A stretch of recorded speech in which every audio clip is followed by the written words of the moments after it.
Hi everyone, welcome to another video. So today's video is about Erasmus Mundus scholarship कि how can you find your program, कैसे आप catalogue के अंदर अपना programme find out कर सकते हैं और कितने प्रोग्राम्स हैं, क्या क्या आप किस तरह से आपने फाइंड आउट करना है अपने डोमेन से रिलेटेड प्रोग्राम को. And then once you find the programme तो कैसे उस वेबसाइट को अप्रोच करना है, वहाँ पे क्या क्या चीज़ें मेंशन है, उसको किस तरह स्टडी करना है, ये सारी चीज़ें मैंने डिटेल में बताई हैं. I hope it helps you guys, and just let me know if you have any other question related to this catalog or this programs, these programs, so ताकि मैं उनको भी address कर सकूँ next video में. So let's get into it. Let's start. So सबसे पहले आप लोगों ने क्या करना है कि when you open Google, write Erasmus Mundus catalogue. ठीक है, ये आपके पास आएगा एरास्मस मंदस कैटलॉग. ठीक है, इसके अंदर आपको अराउंड 200 जो है वो आपके पास प्रोग्राम्स आएंगे. ठीक है, ये आ गया आपके पास एरास्मस मंदस कैटलॉग. सो जब आप थोड़ा सा उसको स्क्रॉल डाउन करते हैं तो आपको यहाँ पर नज़र आएंगे अराउंड 206 जो है प्रोग्राम्स हैं. इसके अंदर हर फील्ड से प्रोग्राम्स हैं. जैसे कि यहाँ पे है जियो रिसोर्स इंजीनियरिंग, उसके अलावा film heritage in history in smart cities and communities. तो इस तरह के अराउंड 206 प्रोग्राम्स हैं. तो एक चीज़ मैं यहाँ पे ये क्लियर करना चाहती हूँ कि यहाँ पे डायरेक्टली जैसे पाकिस्तान के अंदर डिफरेंट प्रोग्राम्स होते हैं, जैसे कि BS in sports science and physical education, ये कह के डायरेक्ट कुछ प्रोग्राम्स के नाम होते हैं जो कैटेगोरिकली जो है वो मेंशन होते हैं कि ये इस प्रोग्राम के बारे में है. लेकिन यहाँ पे कुछ ऐसे प्रोग्राम्स हैं जो 2-3 फील्ड्स को आपस में ब्लेंड करके बनाए गए हैं. यहाँ पे डायरेक्टली आपको बैचलर्स इन बिजनेस एडमिनिस्ट्रेशन या मास्टर्स इन बिजनेस एडमिनिस्ट्रेशन नहीं लिखा हुआ मिलेगा, बल्कि डिफरेंट एस्पेक्ट्स को ब्लेंड करके एक प्रोग्राम बनाया गया है इसको क्रिएटिव बनाने के लिए. तो मेक श्योर कि आप प्रोग्राम को अच्छे से रीड करें, उसके नाम को, और फिर समझें कि क्या ये आपके प्रोग्राम से रिलेटेड है या नहीं है. तो इसलिए आई वुड सजेस्ट कि आप लोग जो है वो 1 by 1 सारे प्रोग्राम्स रीड करें, और जो भी आपको प्रोग्राम्स आपको लग रहा है कि ये मेरे प्रोग्राम से रिलेटेड है तो आप उस चीज़ को साइड पे करें, फिर उसको आप मज़ीद स्टडी करें और उसको उस पर अप्लाई करना स्टार्ट करें. सो यहाँ पे जितने भी प्रोग्राम्स है फर्स्ट पेज के ऊपर अराउंड 20 प्रोग्राम्स आएंगे. सो 1 by 1 आपने हर पेज पे देखते जाना है, और अराउंड 11 पेजेस हैं, उन सब पे 200 के करीब प्रोग्राम्स है. तो आपने उनको देख के जो भी आपकी फील्ड से रिलेटेड प्रोग्राम्स हैं उनको आपने सेलेक्ट करना है. सो हम अब नेक्स्ट पेज पे जाते हैं. नेक्स्ट पेज में भी आपको वहाँ से आगे फिर 20 प्रोग्राम्स नज़र आएंगे, जैसे कि यहाँ पे पोस्ट इंडस्ट्रियल सिटी और रीडिज़ाइनिंग इससे रिलेटेड. तो ये मोस्ट प्रॉब्ली अर्बन जो कम्युनिटीज़ हैं उनसे रिलेटेड ये प्रोग्राम्स है. अर्बन जो सिटीज़ हैं उनकी जो डेवलपमेंट है उससे रिलेटेड. इसी तरह यहाँ पे देखें अब ये पब्लिक हेल्थ से रिलेटेड है. अब ये पब्लिक हेल्थ से directly masters in public health नहीं है, बल्कि masters degree on public health in disaster. So यहाँ पे डिज़ास्टर के ऊपर स्पेसिफिकली फोकस किया गया है. तो अगर ये this is something is you are passionate about, या फिर जिसका आपका फ्यूचर का जो थीसिस है आपका इससे रिलेटेड है, तो you should go for such programmes. तो अब मैं इनमें से कोई एक रैंडमली प्रोग्राम चूज़ करूँगी, फिर आपको मैं समझाऊँगी कि हर प्रोग्राम को किस तरह से स्टडी करना है. ठीक है, for example I choose this programme. ठीक है, सो अब देखें ये जो है ये प्रोग्राम का नाम है Erasmus Mundus masters in biomedical engineering. तो इस पे आपने क्लिक नहीं करना है. ये जो ऊपर बड़ा करके लिखा गया है इस पे आपने क्लिक नहीं करना है. ये प्रोग्राम की डिटेल्स बताता है. ठीक है, ये प्रोग्राम का वेबसाइट नहीं है, बल्कि ये प्रोग्राम की डिटेल्स हैं जो कि यूरोपियन यूनियन के वेबसाइट पे हैं कि ये प्रोग्राम कब शुरू हुआ, कितना इसका बजट है, कितना साल तक चलेगा, ये इसकी डिटेल सारी बताता है. तो आपने इसको नहीं, बल्कि नीचे जो यहाँ पे एक वेबसाइट दी गई है आपने इसके ऊपर क्लिक करना है, जो कि इस प्रोग्राम का अपना वेबसाइट है जिसके अंदर सारी डिटेल्स मौजूद हैं. ठीक है, ये एक मैंने प्रोग्राम सेलेक्ट किया, और इसी तरह मैं एक और प्रोग्राम सेलेक्ट करूँगी जैसे कि है masters of science in global environment and development. तो मैं इस पर क्लिक करके ये दोनों प्रोग्राम्स में थोड़ा सा आज स्टडी करके आपको चीज़ें बताऊँगी कि किस तरह ये प्रोग्राम्स जो है वो डिज़ाइंड है, या आपको कैसे आपको इस पर काम करना है। लेट्स सपोज ये वाला प्रोग्राम है, इसमें जब आप देखते हैं यहाँ पे वेरियस यू हैव पेजेस जिसमें अबाउट कौन कौन से कंजोर्टियम्स हैं इसके अंदर, उसके अलावा ये प्रोग्राम का स्ट्रक्चर क्या है, एडमिशन की रिक्वायरमेंट्स क्या हैं, और इसी के अंदर आपको नीचे लैंग्वेज की रिक्वायरमेंट्स भी नज़र आएंगी, फिर ट्यूशन फ़ी भी नज़र आएगी कितनी है, फिर स्कॉलरशिप्स की सारी डिटेल्स भी इसके अंदर मौजूद है। फिर उसके अलावा यहाँ पे एप्लीकेशन प्रोसीजर सारी डिटेल में बताई गई हैं, और उसके अलावा अगर आपके पास कोई ऐसा क्वेश्चंस हैं जो आपके माइंड में है तो वो भी यहाँ पे डिस्कस किए गए हैं। और यहाँ पे एक और चीज़ मेंशन है, ग्रेजुएट प्रोफाइल। ये उस चीज़ के बारे में बताता है जो कि फ्यूचर जिन बंदों को ये सेलेक्ट करना चाहते हैं उनके प्रोफाइल किस तरह का हो, क्या उनकी डिग्री होनी चाहिए, क्या उनका वर्क रिक्वायरमेंट होना चाहिए, क्या उनकी लैंग्वेज रिक्वायरमेंट होनी चाहिए, क्या वो एक्सपेक्ट करते हैं एक इनकमिंग स्टूडेंट से। तो ये सारा यहाँ पे मेंशन किया गया है। तो ये सारा यहाँ पे कुछ न्यूज़ वगैरह होंगी जो एक मेन पेज पे होता है किसी भी प्रोग्राम का। तो हम यहाँ पे सबसे पहले जो कि हमारी मेन चीज़ है एडमिशन रिक्वायरमेंट्स, इसके ऊपर जाते हैं।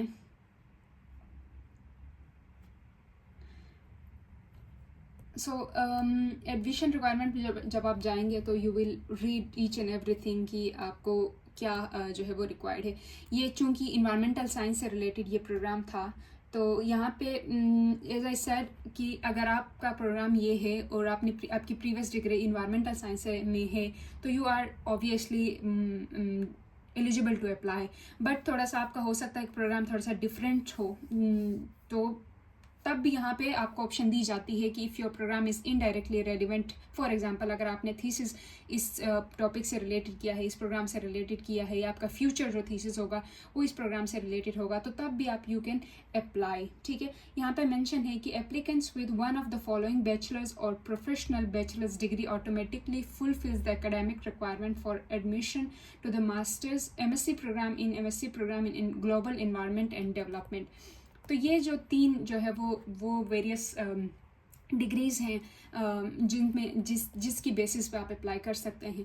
जैसे कि मैंने पहले बताया था कि डायरेक्टली अगर यहाँ पे अगर आपको नज़र नहीं आता जैसे कि एमएससी इन्वायरमेंटल साइंसेस, तो मोस्ट प्रोबेबली आप इस चीज़ को स्किप करेंगे कि ये मेरे काम का नहीं है। अगर आपकी degree let's suppose environmental science में नहीं है बल्कि सोशियोलॉजी में है तो मोस्ट प्रोबेबली आप उसको स्किप करेंगे। ठीक है, तो क्या होता है कि इसीलिए मैं कह रही हूँ कि आप इस प्रोग्राम को स्टडी करें अच्छे से, ताकि जब आप जाते हैं तो ये डायरेक्टली अगर आपका प्रोग्राम रेलेवेंट नहीं है फिर भी ये कुछ ऑप्शंस दे देता है, you can work on these programmes. तो जैसे कि यहाँ पे अगर आपका डिग्री एग्रीकल्चर से रिलेटेड या इकोनॉमिक्स से रिलेटेड है तो then you can also apply if you have economics, anthropology और सोशियोलॉजी, और दूसरे भी जितने भी डिग्रीज़ हैं ये सारी मेंशन की गई हैं कि ये डिग्रीज़ अगर आपके पास हैं तो यू कैन अप्लाई। और लेकिन यहाँ पे स्पेसिफिकली यूनिवर्सिटी के नेम भी मेंशन है कि ये डिग्री आपने यहाँ से की है। तो उसके अलावा अदर ऑप्शंस भी हैं। ठीक है, अदर ऑप्शंस भी हैं कि applicants with bachelor's degree, professional degree equivalent from Danish or international universities other than those listed above is qualified for the admission of MSc in Global Environment Program। ठीक है, तो ये है जिसके अंदर आप देख लें agrobiology, agronomy, animal sciences, biochemistry, biotech, और ये सारी चीज़ें इसके अंदर मैंशनड है। तो उसके अलावा anthropology, economics, socio economic, geography, ये सारी कितनी डिटेल्ड जो है वो इसकी रिक्वायरमेंट बताई गई है कि अगर आपको ऐसी ये डिग्री है तो आप तब भी आप अप्लाई कर सकते हैं कह के। तो ये एक हो गई आपकी एडमिशन की रिक्वायरमेंट कि आपका जो प्रीवियस जो बैकग्राउंड है वो किस तरह का होना चाहिए। तो अब यहाँ पे हम आते हैं लैंग्वेज रिक्वायरमेंट्स के ऊपर। लैंग्वेज रिक्वायरमेंट ज़्यादातर लोगों का कंसर्न होता है कि आइल्स ज़रूरी है या नहीं, अगर नहीं तो फिर क्या हमारे पास ऑप्शंस हैं, किस तरह हम जो है वो इसको डील कर सकते हैं। तो हम लेट्स सी कि इनकी क्या लैंग्वेज रिक्वायरमेंट्स है, क्योंकि हर प्रोग्राम का डिफ़र होता है लैंग्वेज रिक्वायरमेंट्स। तो ये यहाँ पे कह रहे हैं कि we accept the following 2 ways of documenting the level of English proficiency. तो पहला ये है कि you have studied a full degree in English, जो कि हम जो है वो एज अ पाकिस्तानी हम लोगों ने ऑफकोर्स किया हुआ है। बट यहाँ पे वो मेंशन किए गए हैं कि आपकी मास्टर्स डिग्री तब ही एक्सेप्ट हो सकती है जब आप Australia, Canada, Ireland, New Zealand, UK या यूएसए से हैं। ठीक है, तभी आपके लिए ये मुमकिन हो सकता है। अदरवाइज अगर आप यहाँ से नहीं हैं तो you have to like take a test IELTS या फिर इस तरह का टेस्ट देना होगा. सो यहाँ पे क्लियरली मेंशन है क्या रिक्वायर्ड है. तो हर प्रोग्राम पे आप जाके देख सकते हैं लैंग्वेज रिक्वायरमेंट्स. कुछ में मेंशन है कि you must provide IELTS certificate, और कुछ में है कि अगर आपकी प्रीवियस डिग्री जो है वो इंग्लिश में है तो इट्स ऑल्सो ओके. ठीक है. सो इस तरह ये सारी डिटेल जो है वो मेंशन है लैंग्वेज रिक्वायरमेंट से रिलेटेड. और यहाँ पे भी है कि क्या चीज़ है जो इंग्लिश प्रोफिशिएंसी के मतलब नॉन एक्सेप्टेबल अल्टरनेटिव्स क्या हैं. ठीक है. कह रहे हैं कि इंग्लिश टेस्ट इनके अलावा जो ऊपर मेंशन उनके अलावा जितने भी है वो एक्सेप्टेड नहीं होंगे, या कोई आपका यूनिवर्सिटी से रिलेटेड या कोई प्रोफेसर से रिलेटेड एक्सेप्टेड नहीं होगा. It means that you must provide IELTS certificate. So ये आपका हो गया ये लैंग्वेज रिक्वायरमेंट. उसके अलावा स्कॉलरशिप पे हम आते हैं. ट्यूशन फ़ी पे हम नहीं जाएंगे क्योंकि tuition fee like without scholarship this is something I would not recommend कि आप जो है वो खुद के पैसे लगा के एरास्मस मंथ स्कॉलरशिप पे जाएं, क्योंकि ये बहुत एक कॉस्टली स्टडी प्रोग्राम होता है. तो स्कॉलरशिप के बगैर you should not go for this programme. So इस स्कॉलरशिप का ये है कि आपको हर महीने 1400 यूरो स्टाइपेंड दिया जाता है, जिससे आप अपना एकोमोडेशन, अपना फूड, अपना ट्रैवल, अपने इधर उधर के जितने भी कॉस्ट वगैरह हैं वो आप इस स्कॉलरशिप को यूज़ करके कर सकते हैं. और उसके अलावा ट्यूशन फ़ी जितनी भी है वो सारी आपकी वेव ऑफ हो जाता है. यू डोंट नीड टू पे any sort of tuition fee या फिर स्टडी से रिलेटेड जितने भी फ़ी वगैरह आती है बीच बीच में वो सारी स्कॉलरशिप के अंडर कवर होती है. यू डोंट नीड टू पे एनी मनी. सो इसलिए ये आपको एक्स्ट्रा मंथली स्टाइपेंड भी मिलता है जो आप अपने एकोमोडेशन और इधर उधर के एक्सपेंसेस के लिए यूज़ करते हैं. ठीक है. तो this is the scholarship. So scholarship stipend के हवाले से भी बहुत ज़्यादा कंसर्न्स रहती हैं कि इज़ इट इनफ, कैसे मैनेज करते हैं ये वो चीज़ें. तो वो मैं किसी और वीडियो में डिस्कस कर लूँगी. बट ये है कि it is a good reasonable amount of money if you spend it wisely. So and also it depends on the city that you live in. For example expensive cities such as Paris, Madrid और Stockholm, Oslo जैसे expensive cities के अंदर आपके लिए इसमें जो है वो इस स्कॉलरशिप के अंडर जो है वो आपको थोड़ा सा टाइट बजट के अंडर जो है वो आपको रहना पड़ता है. बट अगर आपकी सिटीज़ थोड़ी सी चीप सिटीज़ हैं, फॉर एग्जांपल अफोर्डेबल सिटीज़ हैं सच एज विलनेस, जहाँ पे आपको इतना ज़्यादा एक्सपेंसिव रेंट देना नहीं पड़ता या फूड पे इतना खर्चा नहीं होता है, तो यू कैन ईजिली जो है वो manage your expenses under this money. And then so here is application process which is going to be pretty simple. एक प्रॉपर फॉर्म वगैरह होता है. ठीक है. यहाँ पे जैसे कि डेडलाइंस मेंशन की गई हैं. एक इम्पॉर्टेंट चीज़ ये है कि जो स्कॉलरशिप की जो डेडलाइन होती है वो काफ़ी पहले होती है. लेट्स सपोज इफ़ यहाँ पे जो है वो पोर्टल जो है वो आपका ओपन होता है नवंबर 2024 के अंदर. ठीक है. नवंबर 2024 के अंदर जो है वो आपका इसके अंदर ओपन होगा और क्लोज़ आपका होगा जो है वो मार्च के अंदर जाके आपका क्लोज़ होगा. फिर उसके अलावा यहाँ पे गिवन है आप डिटेल्स की क्या क्या किस तरह अप्लाई किया जा सकता है, फिर आपको क्या पे करना है क्या नहीं करना है. मैंने कहा कि स्कॉलरशिप है तो फिर you don't need to pay anything. So scholarship के लिए हमने अप्लाई करना है. और यहाँ पे सारे वो डॉक्यूमेंट्स की लिस्ट दी गई है कि क्या क्या आपने जो है वो डॉक्यूमेंट्स की लिस्ट आपने प्रोवाइड करनी है. जैसे कि आपकी ट्रांसक्रिप्ट्स हो गई, फिर आपका CV हो गया, आपका CGPA हो गया जो कि उसके ऊपर मेंशन होता है. उसके अलावा इंग्लिश लैंग्वेज का सर्टिफिकेट हो गया, आपका पासपोर्ट, फिर लेटर ऑफ मोटिवेशन हो गया, फिर लेटर ऑफ रिकमेंडेशन हो गया. अगर आप एरास्मस मंथ स्कॉलरशिप के लिए अप्लाई करते हैं तो ऑफ कोर्स हम कर रहे हैं उसके लिए, तो हमें लेटर ऑफ रिकमेंडेशन जो है वो मंगवाना पड़ता है. अब इसके अंदर भी मेंशन है कि आपने 2 अपलोड करना है. एक आपका कोई टीचर, सुपरवाइज़र, प्रोफेसर वगैरह से हो, और जो है वो एक दूसरा अगर आप कहीं पे काम कर रहे हैं, प्रोफेशनल जॉब भी आप काम कर रहे हैं वहाँ से हो, तो एक आपका एक अच्छा बैलेंस बन जाता है. उसके अलावा proof of country of residence, ये भी एक अलग डॉक्यूमेंट होता है जो कि आप प्रोवाइड करते हैं इस क्या कहते हैं डॉक्यूमेंट्स के साथ.